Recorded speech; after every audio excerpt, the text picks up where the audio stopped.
മാന്യപ്രേക്ഷകർക്ക് നമസ്കാരം. ഏറ്റവും ഒടുവിൽ ശിവൻകുട്ടി അണ്ണനൊക്കെ മുട്ടുമടക്കി രംഗത്ത് വരുന്നുണ്ട്. ഈ കഴിഞ്ഞ ദിവസം വരെ വലിയ തള്ളലായിരുന്നു.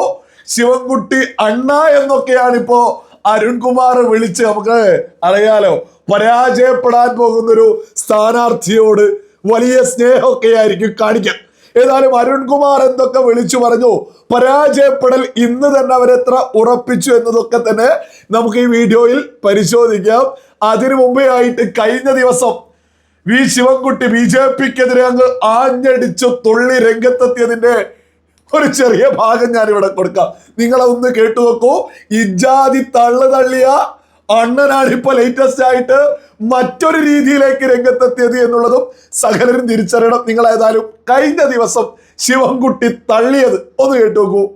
ഇവിടെ എക്സിറ്റ് പോളിനെ സംബന്ധിച്ചിടത്തോളം ഇവിടെ സൂചിപ്പിച്ചു. കേരളത്തിലെ മൂന്നാമത് ഇടതുപക്ഷ ഗവൺമെന്റ് ആണ് അധികാരത്തിൽ വരുന്നതിന് വേണ്ടി നാം എല്ലാവരും പ്രവർത്തിച്ചത്. അത് സാക്ഷാത്കരിക്കാൻ കഴിയുമെന്ന് തന്നെയാണ് നമ്മൾ വിശ്വസിക്കുന്നത്.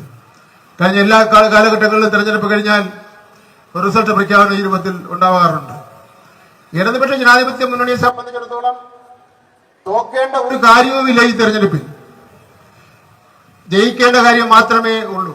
എന്ന് മാത്രമല്ല, ഐക്യ ജനാധിപത്യ മുന്നണി ചെയ്തതുപോലെ 4-5 മുഖ്യമന്ത്രിമാരെയൊന്നും ഞങ്ങൾ തീരുമാനിച്ചിട്ടില്ല. ഇത് റിസൾട്ട് വന്നതിന് ശേഷം ഇടതുപക്ഷ ജനാധിപത്യ മുന്നണിയും കമ്മ്യൂണിസ്റ്റ് പാർട്ടി ഓഫ് ഇന്ത്യ മാർക്സിസ്റ്റും യോഗം ചേർന്ന് ഈ ഗവൺമെന്റ് നയിക്കുവാൻ വേണ്ടി ഇന്നിപ്പോ നമ്മൾ തീരുമാനിച്ചിട്ടുണ്ട്. ഈ LDF-നെ നയിക്കുവാൻ വേണ്ടി പിണറായി വിജയനാണെന്ന്. അതെല്ലാം മുൻനിർത്തിക്കൊണ്ട് ഉള്ള തീരുമാനം കൈക്കൊള്ളുമെന്നുള്ള കാര്യത്തിൽ യാതൊരു തർക്കവുമില്ല. ഒരു കാര്യം ഞാൻ BJP-കാരോട് പറയാം. BJP-ക്ക് കഴിഞ്ഞ പ്രാവശ്യം അക്കൗണ്ട് ഓപ്പൺ ചെയ്ത ഒരു സീറ്റ് ഉണ്ടായിരുന്നു. ഇപ്രാവശ്യം പ്രവചിക്കുന്നവരും ഒക്കെ തന്നെ പറയുന്നത് 4 സീറ്റ് 5 സീറ്റെന്ന്. ഒരു കാര്യം ഞാൻ തീർത്തും പറയാൻ ആഗ്രഹിക്കുന്നു. BJP-യുടെ കേരളം സംസ്ഥാന നിയമസഭയിലേക്കുള്ള അക്കൗണ്ട് ഞങ്ങൾ പൊട്ടിക്കാൻ വേണ്ടി വലിയ പ്രയാസമായിരിക്കും എന്നുള്ള കാര്യത്തിൽ തർക്കമില്ല. ഏറ്റപ്പൂട്ടിട്ട് പൂട്ടിയേക്കാണ്. അത് തുറക്കുന്ന കാര്യം വലിയ പ്രയാസമാണെന്നുള്ള കാര്യത്തിൽ യാതൊരു തർക്കവുമില്ല. ഇരട്ടപ്പൂട്ടിട്ട് പൂട്ടി BJP എന്നൊക്കെയാണ് കഴിഞ്ഞ ദിവസം ലേറ്റസ്റ്റ് ആയിട്ട് പ്രസംഗിച്ചതിന്റെ ഭാഗമാണ് നിങ്ങൾ കേട്ടിട്ടുള്ളത്.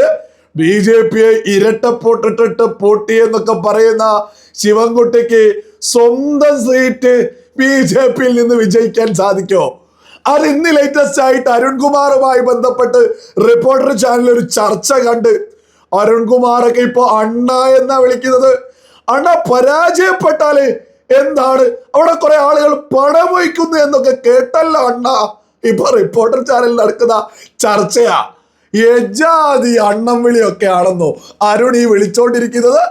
അപ്പൊ ശിവൻകുട്ടി വിളിച്ചു പറയാണ്, ഇരട്ടപ്പൂട്ടിട്ട് പൂട്ട് മറ്റേടത്തെ പൂട്ടിട്ട് പൂട്ടി എന്ന് പറഞ്ഞ ശിവൻകുട്ടി തന്നെ പറയാ, ബഹുമാനപ്പെട്ട നരേന്ദ്രമോദിയുടെ പ്രധാനമന്ത്രിയുടെ ഏറ്റവും ആദ്യം കേരളത്തിൽ വിജയിക്കേണ്ട സ്ഥാനാർത്ഥിയാണല്ലോ രാജീവ് ചന്ദ്രശേഖർ.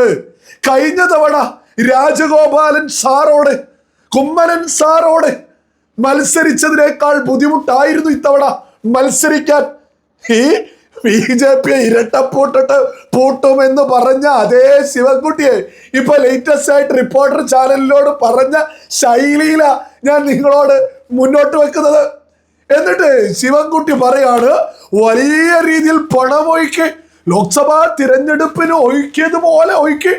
മാത്രമല്ല, കഴിഞ്ഞ ലോക്സഭാ ഇലക്ഷനിലും കഴിഞ്ഞ തദ്ദേശ തിരഞ്ഞെടുപ്പിലൊക്കെ തന്നെ BJP-ക്കാണല്ലോ ഭൂരിപക്ഷം. വലിയ ടൈറ്റ് മത്സരമായിരുന്നു. അദ്ദേഹം മുൻ കേന്ദ്രമന്ത്രിയൊക്കെ അല്ലേ. അത്തരത്തിൽ ഏകദേശം പരാജയം ഉറപ്പിച്ചിട്ടുള്ള മറുപടികളാണിപ്പോ ശിവൻകുട്ടി ഇന്ന് ലേറ്റസ്റ്റ് ആയിട്ട് റിപ്പോർട്ടർ ചാനലിലൂടെ വിളിച്ചു പറഞ്ഞുകൊണ്ടിരിക്കുന്നത്. ഏതായാലും അരുൺകുമാറിനൊക്കെ ശിവൻകുട്ടി സാറൊക്കെ മാറി അണ്ണാവിളിയിലേക്ക് എത്തിയിട്ടുണ്ട്.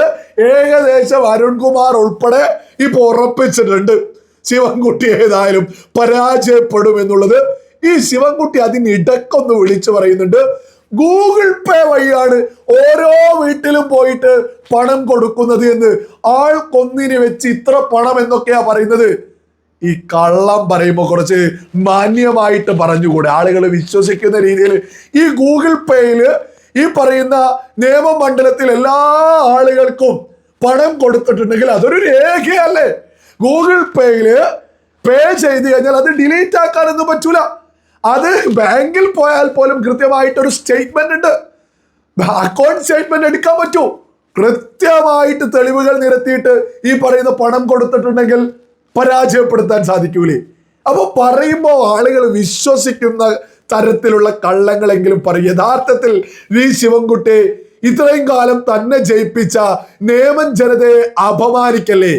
ആരെങ്കിലും പണം കൊടുക്കുമ്പോഴേക്ക് ആ പണം വാങ്ങിയിട്ട് BJP അങ്ങ് വിജയിപ്പിക്കുമെന്നൊക്കെ ജനതയല്ലേ, തന്നെ ഇത്രയും കാലം വിജയിപ്പിച്ച ജനതയല്ലേ യഥാർത്ഥത്തിൽ ശിവൻകുട്ടി അപമാനിക്കുന്നത്? പണമൊക്കെ വാങ്ങി കേരളത്തിലെ ജനത വോട്ടു ചെയ്യുമെന്നൊക്കെ പറയാൻ ഒരു മുൻ മന്ത്രിക്ക് ലേശൊന്നും പോരാ ഉളുപ്പില്ലായ്മ. ലേശൊന്നും പോരാ, വലിയ ഉളുപ്പില്ലായ്മയല്ലേ? കേരളത്തിലെ പ്രബുദ്ധ ജനത ക്യാഷ് വാങ്ങിയിട്ട് BJPയെ ജയിപ്പിച്ച യാതൊരു ഉളുപ്പില്ലേ ഈ ശിവൻകുട്ടിക്കൊക്കെ അത് വിളിച്ചു പറയാൻ? എന്നിട്ട് അരുൺകുമാർക്ക് ഒരു സാധ്യത പറയാ. എന്ത് സാധ്യത? എന്തായാലും നേമത്ത് രാജീവ് ചന്ദ്രശേഖരൻ ജയിക്കും. അപ്പോ പണം വാങ്ങിയത് കൊണ്ടാണ് വിജയിച്ചത് എന്ന് കേരളത്തിലുടനീളം പ്രചരണത്തിനുള്ള തുടക്ക ഈ അരുൺകുമാറൊക്കെ നടത്തിയത്. അത് ശിവൻകുട്ടി അങ്ങ് ഏറ്റുപിടിച്ചു. എന്നിട്ട് ഉളുപ്പില്ലാതെ തന്നെ ഇത്രയും കാലം ജയിപ്പിച്ച ജനതയെ നോക്കി കൊഞ്ഞനം കുത്തുന്നതിന് സമല്ലേ ആ പണം കൊടുത്തിട്ടാ വിജയിച്ചത് എന്നൊക്കെ നാടല്ലേ ഈ പറയുന്ന ശിവൻകുട്ടിക്കൊക്കെ ഇത് വിളിച്ചു പറയാൻ? അത് വിളിച്ച് ചോദിക്കാൻ ഈ പറയുന്ന അരുൺകുമാറിന് ഒരു ഉളുപ്പില്ലേ? ആകെല്ലാ മലയാളികളും തിരിച്ചറിയാം. കഴിഞ്ഞ ലോക്സഭാ ഇലക്ഷനിൽ, കഴിഞ്ഞ തദ്ദേശ തെരഞ്ഞെടുപ്പിലൊക്കെ വളരെ വ്യക്തമായിട്ട് നേമം മണ്ഡലത്തിൽ ഭൂരിപക്ഷം BJPക്കാണ്. കഴിഞ്ഞ ലോക്സഭാ ഇലക്ഷനിൽ മത്സരിച്ചതും രാജീവ് ചന്ദ്രശേഖറാണ്. 20,000-ലധികം വോട്ട് ഭൂരിപക്ഷം ഇതേ രാജീവ് ചന്ദ്രശേഖറിന് ലോക്സഭാ മത്സരത്തിൽ നേമം മണ്ഡലത്തിൽ നിന്ന് ലഭിച്ചിട്ടുണ്ട്. 10,000-ഓളം വോട്ട് ഭൂരിപക്ഷം കഴിഞ്ഞ തദ്ദേശ തെരഞ്ഞെടുപ്പിലും ഇതേ നേമത്ത് വന്നിട്ടുണ്ട്. തീർച്ചയായിട്ടും നേമം മണ്ഡലത്തിലെ ജനങ്ങൾ BJPക്കൊപ്പമാണ് എന്നുള്ളത് വളരെ വലിയ യാഥാർത്ഥ്യ. എന്നിട്ട് ജനങ്ങളെ അപമാനിക്കുന്നതിന് തുല്യമായിട്ടാണ് ഇപ്പോ അരുൺകുമാറും ശിവൻകുട്ടിയൊക്കെ രംഗത്തെത്തിയിട്ട് പണം ഉളുപ്പില്ലേ ഇവന്മാർക്കൊന്നും? ഒരു ഉളുപ്പില്ലേ ഇവന്മാർക്കൊക്കെ ഇങ്ങനെ വിളിച്ചു പറയാൻ? യഥാർത്ഥത്തില് ഈ പറയുന്ന ശിവൻകുട്ടി പരാജയം ഉറപ്പിച്ചു. അതിന്റെ തെളിവാ റിപ്പോർട്ടർ ചാനൽ എത്തിയിട്ട് പണം കൊടുത്തു എന്നൊക്കെ പറയാനേ. ഈ കഴിഞ്ഞ ദിവസം വരെ വലിയ തള്ളര് പൂട്ടിട്ടുണ്ട്. BJPയെ ഞങ്ങൾ കേരളത്തിൽ പൂട്ടത്, സ്വന്തം മണ്ഡലത്തില് BJP ജയിക്കാൻ പോവാ. അതിനൊന്നും ചെയ്യാൻ സാധിക്കാൻ വേണ്ടി കേരളം ഒരാൾക്കും ഒരു പൂട്ടും ഇടാൻ സാധിക്കൂല.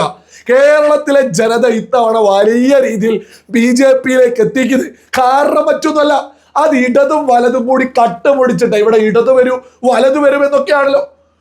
LDF പറയുന്നു ഇടത്, UDF പറയുന്നു UDF.